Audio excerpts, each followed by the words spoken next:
નમસ્કાર મિત્રો, બનાસકાંઠા જિલ્લામાં આવેલું બાલારામ વન્યજીવ અભયારણ્ય તેની પ્રાકૃતિક સુંદરતા અને જૈવ વિવિધતા માટે જેટલું જાણીતું છે તેટલા જ પ્રાચીન અને સુંદર અને આહલાદક શિવ મંદિરો અહીં આવેલા છે।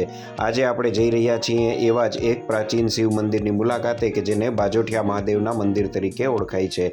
આ શિવ મંદિર હાથીન્દ્રાથી માત્ર 3 થી 4 કિલોમીટર, બાલારામના પ્રખ્યાત શિવ મંદિરથી માત્ર 10 કિલોમીટર અને પાલનપુરથી 18 કિલોમીટરના અંતરે આવેલું છે। આપ અહીં આવશો એટલે આપને ખૂબ જ મોટી સંખ્યામાં વાંદરાઓ જોવા મળશે। પાંડવો જ્યારે ગુપ્તવાસમાં હતા તે દરમિયાન પાંડવોને એવું વ્રત હતું કે તેઓ દરરોજ શિવ પૂજન કરીને જ ભોજન લેતા। તો અહીં માતા કુંતા દ્વારા બાજોઠ ઉપર આ શિવલિંગની સ્થાપના કરવામાં આવેલી। જે આપ સામે જોઈ રહ્યા છો તે જ શિવલિંગ માતા કુંતા દ્વારા સ્થાપિત કરવામાં આવ્યું હોવાની લોકવાયકા ખૂબ જ પ્રસિદ્ધ છે। ઐતિહાસિક મહત્વ ઉપરાંત આપ અહીં આવશો તો બાળકોને રમવાની પણ જગ્યા છે અને ખૂબ જ પ્રાકૃતિક આહલાદક સ્થળ પણ છે।